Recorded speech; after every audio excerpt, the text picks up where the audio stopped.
I took her. She said we should hook up the boyfriend and booger. Don't know me, then look at my being the clouds. Pool full of Henny, I drink and I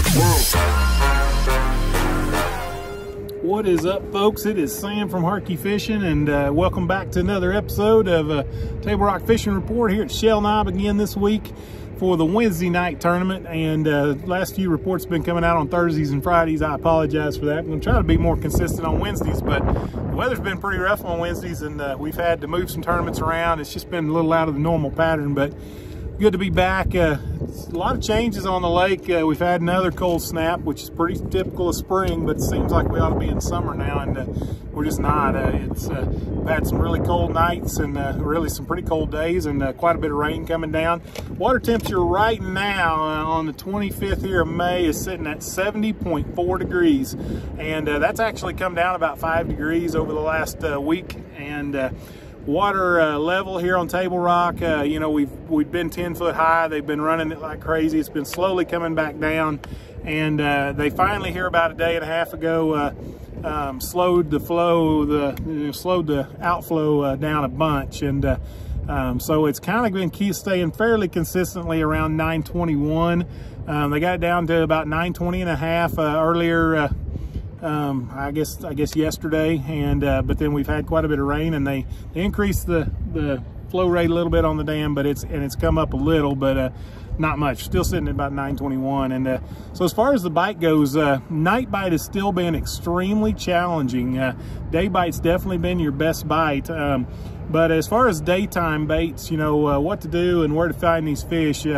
These fish are still just kind of finishing up with the spawn, and so most of these fish are still sitting in spawn-like areas. If you go to the spawning pockets, especially the deeper ones, because with the high water, some of the prime ones that we typically fish, the pea gravel and stuff, they're a gradual enough slope that, you know, to get into shallow enough water to find these fish, you'd have to go through, you know, 35-40 yards of trees and stuff, so you can't get to them. But if you can find those type of banks that maybe either have a lawn on them so that they don't have that brush where the people have cleared the brush out, and you can get up closer to the bank.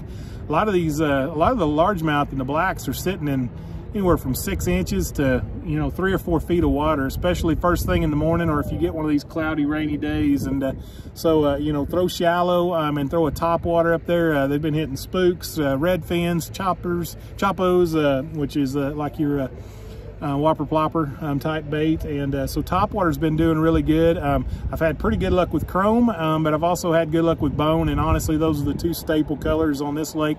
Black's another good color. I have not thrown it, but I can't imagine I'm not hitting black either.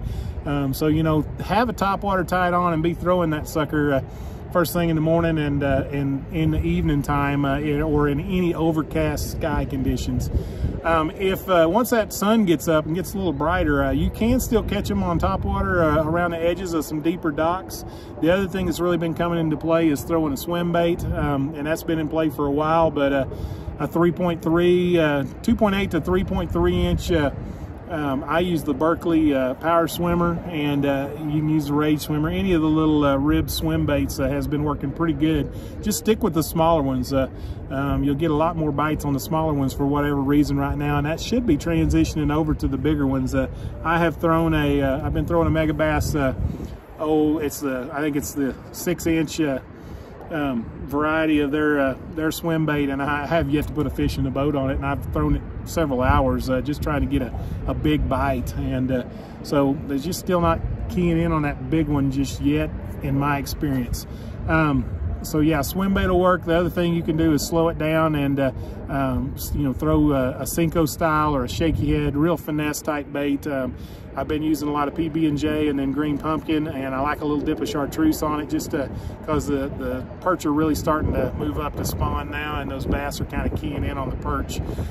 So anyhow, that kind of covers the day bite. I mean, you can catch them probably some other different ways, but that's really been my best success on that. So if you're getting out this Memorial Weekend, man, try those. So as far as the night bite goes, it's really hard to tell you much because it is just really stinking hard to get a bite. The last Friday nighter, you know, we did end up having 3 keepers after dark, but you know, we had about 3.5 to 4 hours to fish after dark, and that was about all the fish we caught. Didn't catch a lot of short fish, just 3 or 4 you know, keepers, and they were good sized fish, but the bite's been tough. We've been throwing everything from a lot of jigs, been throwing a spinnerbait quite a bit, throwing that shaky head just because the bite's been so tough. And you know, so it's been tough. Finding that mixed rock stuff is the best thing we found. So mixed rocks and I don't know, you know, trying to find points and stuff like that, and these secondary points is where these fish should be at. But you know, man, when you go an hour or two without getting a bite, you start wondering if you really know what you're doing or not. So anyhow, we're gonna get after it again tonight. When we get this night bite figured out, we'll let you know, but really nobody's had it figured out because they haven't been weighing in very many big sacks on these nights. I think it took 14 or 15 pounds last Friday night to win, but it dropped off, and I think they paid cash to about a 10-pound limit as a bottom place, and that's pretty low. Anyhow, we'll get it figured out, and there's just not a lot being caught at night. So hope you get out this Memorial weekend. It's going to be crazy, you know, but I love getting out on these Memorial or these holiday weekends. I like to fish for about 3 hours and then go back to the house and mow the lawn or do something besides getting beat to death by wake boats. So hope you get out and enjoy the weekend. Have a great Memorial weekend, and remember what it's all about. I mean, this Memorial weekend, a lot of folks sacrifice their lives, you know, serving this country, and you know, a lot of them made the ultimate sacrifice so that we can get out here and do stuff like this. And so I know I'm appreciative of all my military, all the military personnel, the first responders, the police departments, the fire departments. These guys are working all weekend. Appreciate all y'all do, and like I said, till next week, see ya.